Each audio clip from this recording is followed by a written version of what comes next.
jantung bersinar nyoto. Niki napa?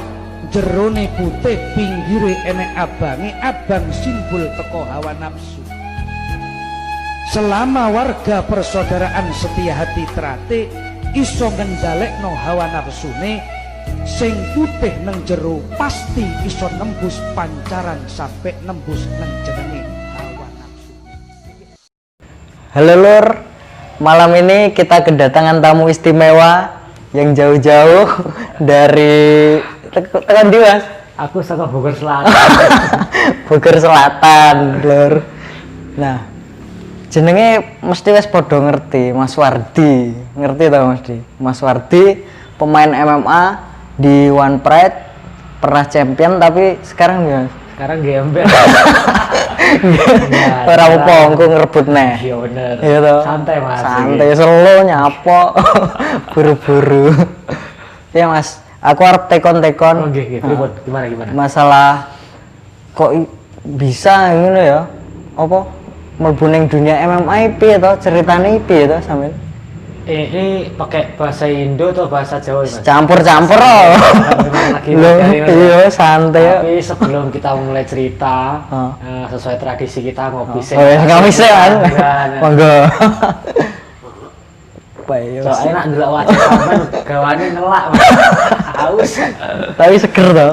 Gaweanku kok Starling keliling iki. Kopi saset. Orang boys tapi enak. oh, enak. Jadi begini Mas, jadi gimana tadi awal mula ya? Oh, MMA. Kenapa saya terjun di MMA itu karena mungkin sebenarnya tuh karena terdesak aja karena kebutuhan ekonomi. Saya berasal dari keluarga yang dibilang miskin lah. Kita serba kekurangan. Saat itu saya kerjaan juga nggak terlalu mantep gitu pemasukannya, yang mau nggak mau saya terjun ke MMA. Itu awalnya sebenarnya. Aslinya sih nggak mau jadi pengusaha. Orang jadi polisi ya Pak?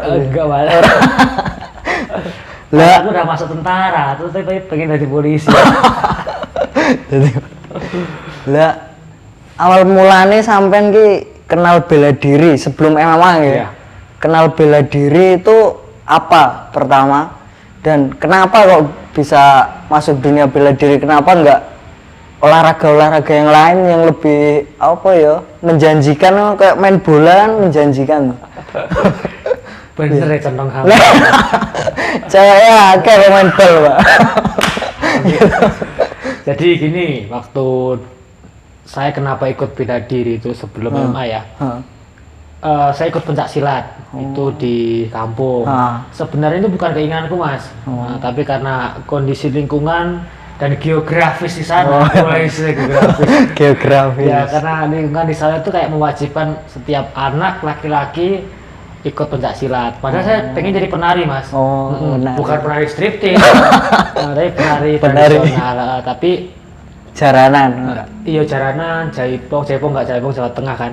Tari remo dulu saya sempat mendalami tari remo Jawa Timuran. Karena kan waktu kecil saya sering diajak bapak tuh nonton ludruk.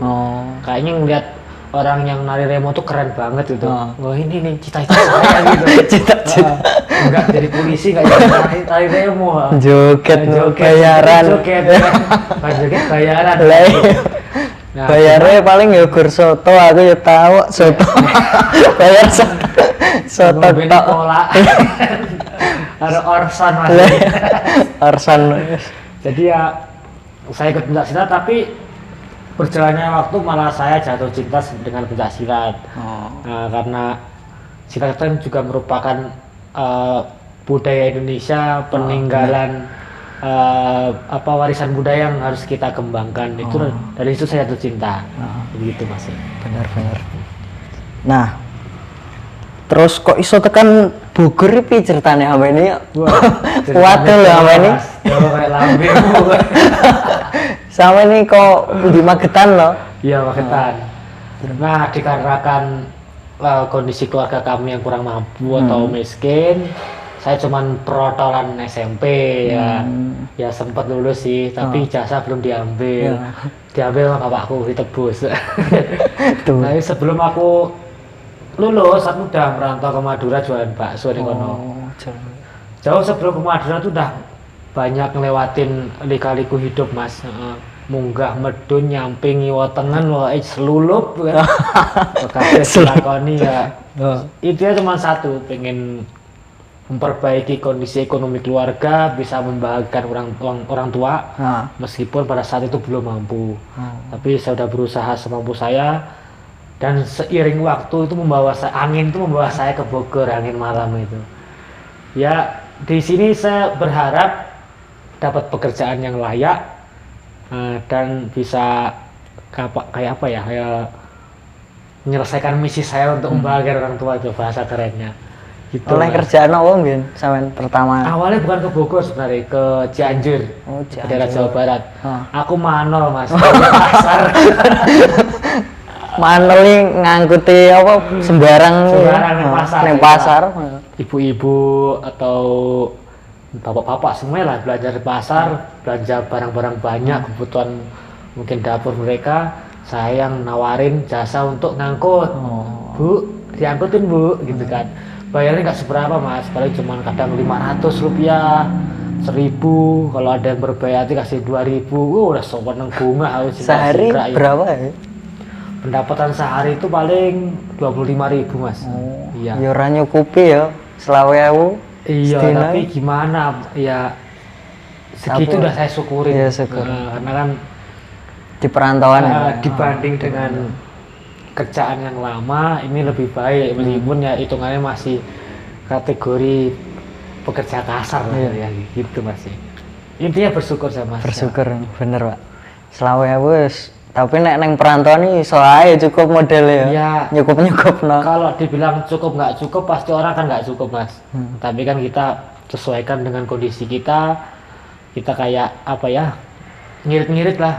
Karena kan ngerti kebiasaan di Jawa lah, kita nggak yang boros-boros amat. Melu sedih aku. Orang Cok. Nah dari situ kita lanjutin ya. Lanjut.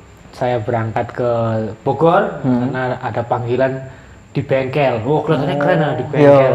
Keren ya. Mobil. Wah, ada lihat disuruh-suruh itu sama montirnya kunci Inggris. Helper. Helper. Ya kuli juga sih helper. Itu kan juga kunci, harus di bengkel. Kalau bongkar mobil tukang buangin olinya, bukan buangin olinya. Ya pokoknya sih bagian reket-reket lah mas. Ya tapi tetap saya syukurin kembali karena lebih baik dari kerjaan sebelumnya. Nah dari situ saya kayak mulai jatuh cinta sama Bogor mas. Terus jare aku krungu-krungu sampean bareng tau neng Sumatera bareng nih. Oh iya. Jadi kan kalau diceritain secara panjang lebar tuh sejarahnya panjang banget. Ora cukup wengi iki. Lanjut sisok ora cukup. Cerita singkat ya. Iya. Jadi di Bogor itu kondisi bengkel tutup, bosnya harus pergi ke Bali. Akhirnya ya di sini kita nggak punya kerjaan. Saya coba mengadu nasib ke ibu kota, ke Jakarta. Di sana juga sama, masih di bengkel juga karena punya CV-nya apa mas? CV-nya jadi helper kan. Dia butuh helper dia, ya udah diterima. Nah barulah di sana saya mulai mengenal dunia bela diri mas tuh. Karena sering nganter teman ke bela diri, ya sekedar nonton karena kan nggak kuat buat bayarnya, MMA mahal waktu itu dan belum familiar kan.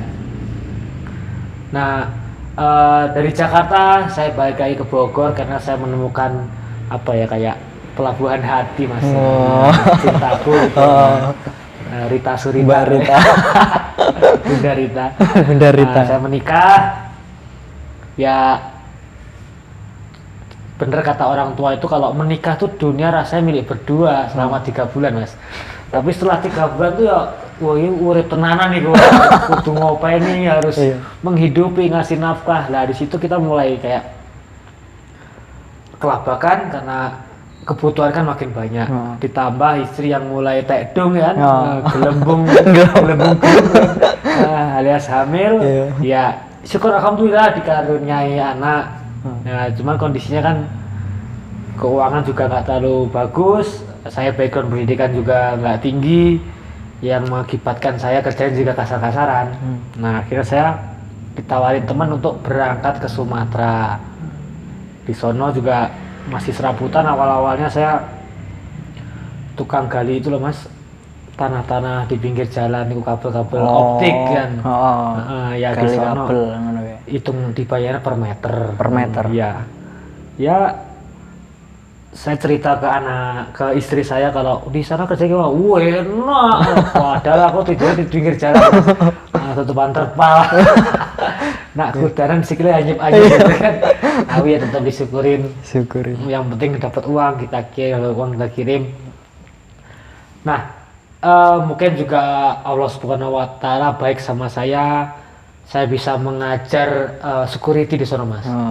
Tiba-tiba ada tawaran saya bisa ngajar security di sono. Wah itu kayak saya naik level gitu. Ibarat kata sehari biasa megang 10.000, sekarang 200.000. Wah, saya enak awalnya. Ya disyukurin juga. Saya saat kontrak 3 bulan waktu itu mas ngajar. 3 bulan. Ngajar bela dirinya. Dengan bekal waktu itu saya diajar BJJ Aikido. Sama sebenarnya juga background MMA, cuma karena MMA belum familiar, mereka nggak ngerti kita ngajarin apa gitu. Intinya ya ini bela diri praktis kan gitu. Bela diri praktis. Di lokasinya di Chevron Duri. Halo dulu Duri, masih ingat saya? Masih enak zamanku toh. Saya guys ganti pelatihnya. Ganti. Mungkin udah ganti. Semoga sehat-sehat, makin maju semuanya. Nah dari sono sempat melalang buana juga mas, dipindah-pindah tugas Kalimantan, ke Sangatta, ke Sorong pernah, Papua, Makassar, Mamuju pernah juga. Ya meskipun bayarnya nggak seperti teman-teman yang lain, tapi seneng bisa berkeliling, mengenal banyak budaya, mengenal banyak karakter orang, itu kan ilmu juga kan itu. Nah cuman berjalannya waktu saya mesti pulang lagi ke Bogor karena kan nggak sehat kita jauh-jauhan dengan istri itu. Ya karena kondisinya kalau saya bawa istri ke sana juga susah juga gitu. Nggak mungkin sih. Anak di sini sekolah kan. Anak sekolah. Sementara saya kan nggak yang menetap di satu tempat. Saya nomaden lah bahasa itu kan, berpindah-pindah. Independen. Manusia purba gua. Neng gua. Nah, ngising pindah-pindah ya kira-kira. Nah, saya mesti balik ke Bogor, saya memutusin untuk wassalamualaikum buat teman-teman di sana. Saya mengadu nasib kembali di Bogor dan ya itu mulai dari nol, nggak punya apa-apa. Maaf, ya benar-benar. Habis itu saya ditawarin di sawit mas. Sawit. Tas awalnya di daerah Sukabumi, masih dekat lah, saya bisa pulang hari kan. Akan tetapi ternyata harus dipindah lagi ke daerah Sumatera lagi. Iya, balik nih. Iya, balik nih. Ya. Bolak-balik saya gimana kan, karena kita udah terikat kontrak, nggak mau dan istri juga menyetujui, akhirnya ya oke lah. Gitu. Ya, saya sih orangnya lurus-lurus saya mas, tapi ya gimana, kadang kan meskipun iman kita kuat, imannya nggak kuat mas. Imannya. Iya, iman tuh kadang suka apa ya? Galak dewe ya. Sangat adventure kan ya. Off-road ya. Masuk lumpur. Orang diperintah mas. Iya, beneso gue. Akhirnya saya coba minta dipindahkan ke Bogor lagi, disetujuin. Dengan konsekuensi gajinya dipotong, nggak seperti yang di luar. Ya UMR daerah sini lah gitu. Rapopo penting kumpul keluarga. Iya, keluarga, karena kan melihat perkembangan anak kalau nggak didampingin orang tua kan, itu kan juga tidak baik. Lebih baik seperti itu sih, kita syukuri apa yang ada karena hidup adalah anugerah. Lu kok nyanyi kan?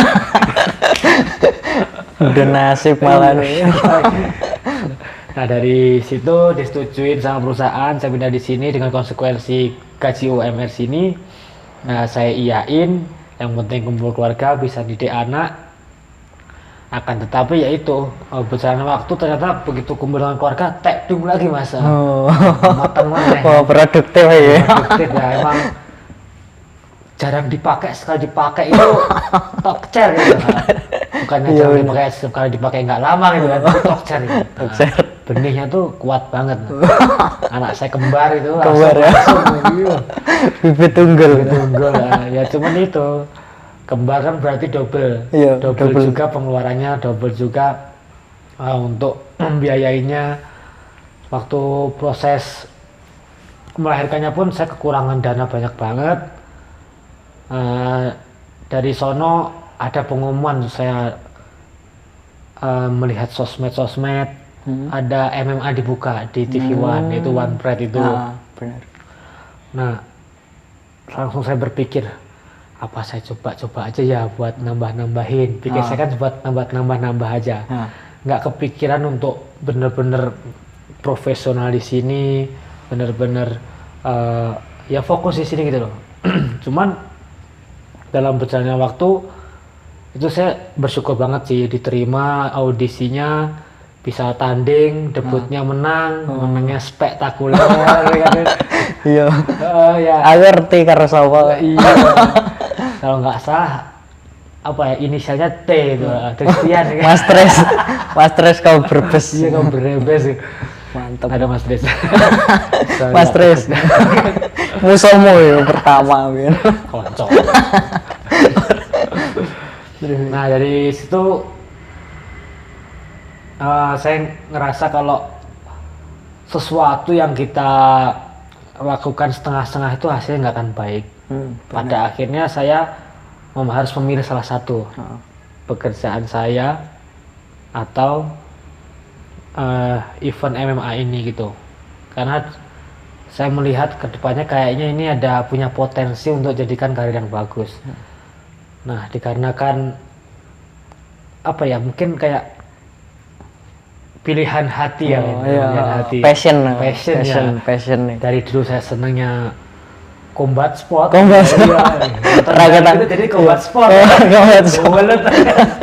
Cileane di main bola jadi combat sport. Ya udah. Kuwi aku bareng yang ngono. Bal-balannya sisane combat. Suruh nendang bola, nendang garis.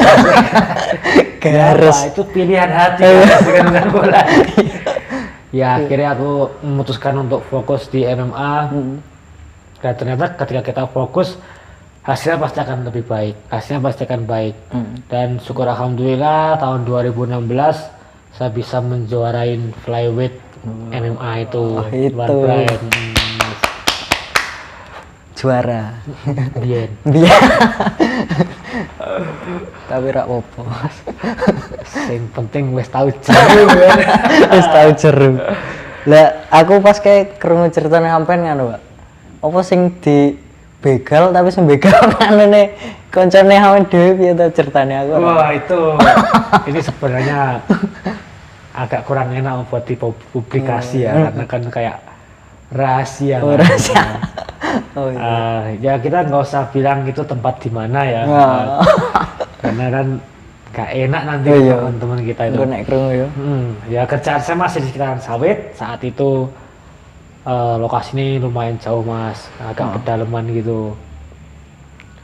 Nah emang daerah situ daerah rawan begal ya kan. Ya bukan begal toket yang lagi tren ya, kuwi ning kota-kota nek motor lah kan.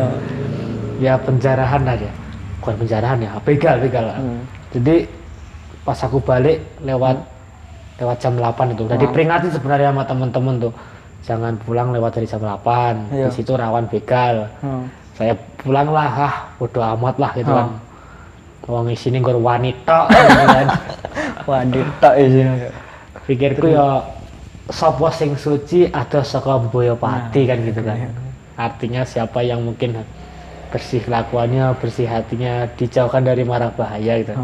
Ya itu kata-kata yang saya pegang yang dari silat. Ya motor silat. Nah saya pulang ya rada deg-degan juga mas, soalnya kan ya suasana gelap, nggak ada lampu penerangan.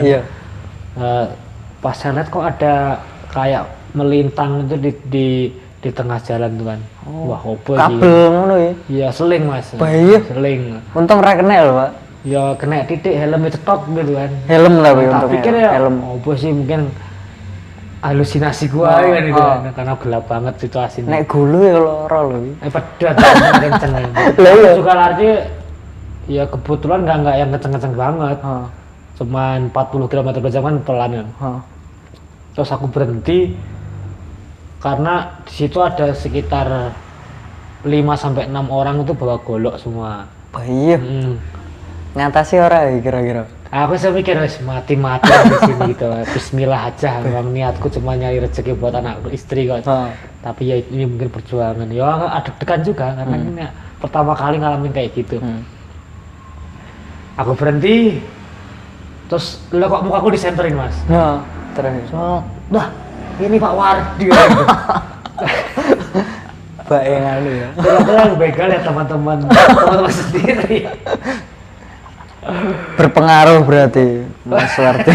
Nek ndi ya wong-wong do ngerti lho. Semua kalangan. Padahal itu kan belum terkenal Mas aku Mas. Tapi neng daerah sana wis terkenal. Oh, sekarang ceritane. Ya, Zaman biyen jare wis ya aku krungu-krungu ya. aku ya ketawa-ketawa kan. Supir. Hatiku rada tenang ketika dengar dia nyebut Pak Wardi, berarti mereka kenal aku. Kenal ya. Berarti ada kemungkinan kita nggak diapa-apain kan. Ternyata Ternyata ya kenal. Itu kan teman aman ya berarti ya. Nah, kita udah nggak usah kita sebut PT-nya apa bla bla.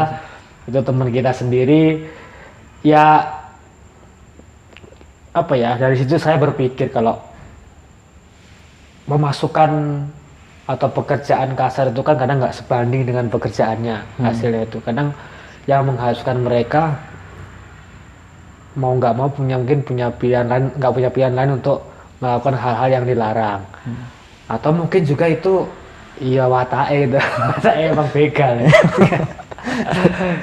Yang kedua, berpikir kembali kalau oh iya, kalau kita baik sama orang, baik dimanapun kita berada, nggak usah sombong, kita senyumin, kita saling tolong menolong, imbasnya pasti akan baik gitu loh. Ya setidaknya kita dijauhin dari mara bahaya lah sama Gusti Allah gitu. Iya. Yang kupercaya ya gitu kan. Ada juga yang mungkin kaum ateis gitu kan. Intinya jangan pilih-pilih teman ya. Iya, semuanya teman. Kabeh. Semua teman Tarsan ya. Teman Tarsan ya. Gitu Mas. Jadi saya disuruh pulang, ketawa-ketawa, malah diajak ngopi dulu aku. Ngopi sih Mas, aku sudah palem gitu. Sementara perjalanan dari situ ke rumah masih 3 jam lagi gitu loh. 3 jam. Naik sepeda motor. Lumayan. Dari kebun ke jalan raya kan sekitar 1,5 jam Mas soalnya. Itu jauh banget dan minim penerangan. Ya penerangan cuma ngandelin lampu motor ya. Lampunya pedot ya. Wassalamualaikum. Gerem-gerem. Angel masih. Dalan sawit kayak orang mulus ya model. Iya, cek mulusan jalan bayi. Iya. Oke. Sekarang sampean dari perguruan PSHT. Oh iya. Berapa cintanya Mas sama PSHT? Seperti tadi yang saya bilang, saya tuh awalnya emang nggak suka sama silat, tapi begitu saya masuk, saya mendalamin, saya pelajarin, itu bener-bener cinta banget lah. Ya bener sih, katanya orang tuh tak kenal maka tak sayang kan. Bener. Dari siapa ya, Johnny Iskandar. Nyanyi neh. Aku bukan cinta. Betul ya. Nah, kalau ditanya seberapa cintakah, saya cinta banget. Karena di sana saya diajarin untuk andap asor, kita jadi manusia yang berbudi luhur, berbudi pekerti, tidak membeda-bedakan kalangan dari kalangan manapun, kita rangkul. Itulah. Yang kedua juga silakan merupakan warisan budaya, harus kita lestarikan. Benar. Ya kalau bisa dibilang itu istri kedua saya lah, Istri PSHT kedua. itu. Istri pertama ya tetap yang di rumah. Mbak Rita. Soalnya nanti diduain ya, wah aku dikapok Mas, belah. Iya. Gitu Mas ya. Makanya ketika saya masuk di MMA pun juga Misinya misinya membanggakan untuk membesarkan nama PSHT. Pencaksilat secara umum Oh. dan PSHT secara khusus gitu. Karena kan selama ini nama PSHT itu di kalangan masyarakat umum ya kita jujur saja ya agak sedikit jelek mas, karena kan ya suka berantem, mungkin merusak fasilitas umum atau suka arogan, itu mungkin seperti kayak gitu kan. Nah saya juga Tapi oknum sih kayak iya, gitu, oknum sih. nggak Beberapa semuanya, orang. nggak semuanya. Tapi kalau kita ya ke masyarakat umum pasti tahunya kan ketika orang bilang PSHT, yang diingat pasti jeleknya, bukan baiknya. Iya. Nah, setiap orang pasti itu. Kalau jelek pasti terngiang-ngiang, kalau baik ya biasa aja gitu.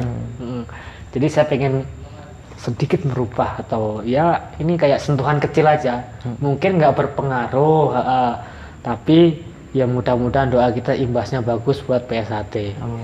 Dan ternyata ya alhamdulillah ketika saya bisa memenangkan OnePlate itu nama PSHT naik. Ya sedikit harum lah mas. Pada bangga juga kan Bangga sama lah, Mas iya. Wardi. Nggak cuma PSHT, sekarang kan karena kan saya bilang bahwa pencaksilat secara umum. Jadi ya PSHT, ya mungkin IKS lah, Pagar Nusa lah, Cempaka Putih, semuanya lah. Secara umum, secara umum, pokoknya pencaksilat. ayo di MMA ini kita bisa berprestasi tuh, asal kita tidak menutup diri mas. Kita tetap open minded. Nah kalau bahasa kerennya kan, kita harus berjiwa moderat, harus terbuka, jangan pernah kayak apa ya istilahnya, kalau kita cuma mengandelin satu apa ya, kayak fanatik ya, jangan terlalu fanatik dengan satu hal, karena di MMA kan banyak banget unsur teknik yang harus kita pakai. Jadi mau tidak mau harus belajar atau cross training dengan bela diri lain untuk melengkapi gitu. Tapi tetap kita mesti punya jiwanya apa, pencaksilat. Kita contoh ya pencaksilat, atau jiwa boxing, Muay Thai, mungkin dia Krav Maga, atau yang lain-lain, sulap mungkin ya, santet telur, pelet, basic paranormal, ricol mungkin kan. keri Ya mungkin seperti itu mas. Oke. Nah kalau buat dulur-dulur ini kalau mau ikut MMA itu gimana sih? Pasti banyak yang punya pertanyaan kayak gitu di hatinya. Iya sih. Tapi belum awak piye ya, aku ra iso piye ya, bingung caranya piye gitu. Nah ada beberapa tipe sih.